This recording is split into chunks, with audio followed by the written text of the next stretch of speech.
Guys. Ya Samir. Ya kai ni. Ya Samir. Ya kai. Yanzu a ce ya Samir kana garin nan amma sai shi ne yake zuwa yake gaya mana Yake gaya mana wai ga ka waje. Kuma ya kusan batawa ba. Haba. Kai yau shi za ka yi wayo ne. Shege ne gayin nan fa na gaya ma. Wani za ka mai discharge. Wai shi ne irin wannan sai ka tsaya ka. Shi ne ai. Asali ma kuma sauran iris ya bata mu yawan. Ta amma ba kai ma fa kasin ba ta ka ne ma. Haka ne ba ai ka gane. Maganar ta. Mun san ya Samir kasan bashki. Kamulan Wannan kamawa ta yi da Wannan sakon na babu shi amma da aka wani. Amma aka Ni da ita ma ba ni bane gaba daya. Jari gaba in kaga irin haka.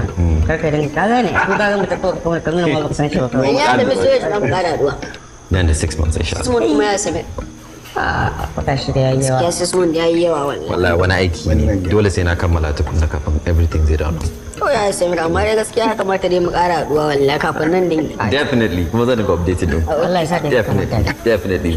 kafa garin nan fa baka san da mu ba. Nice. Ba zan manta.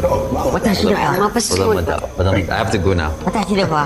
Ku kyale shi da bill din fa. Bara mu wannan fa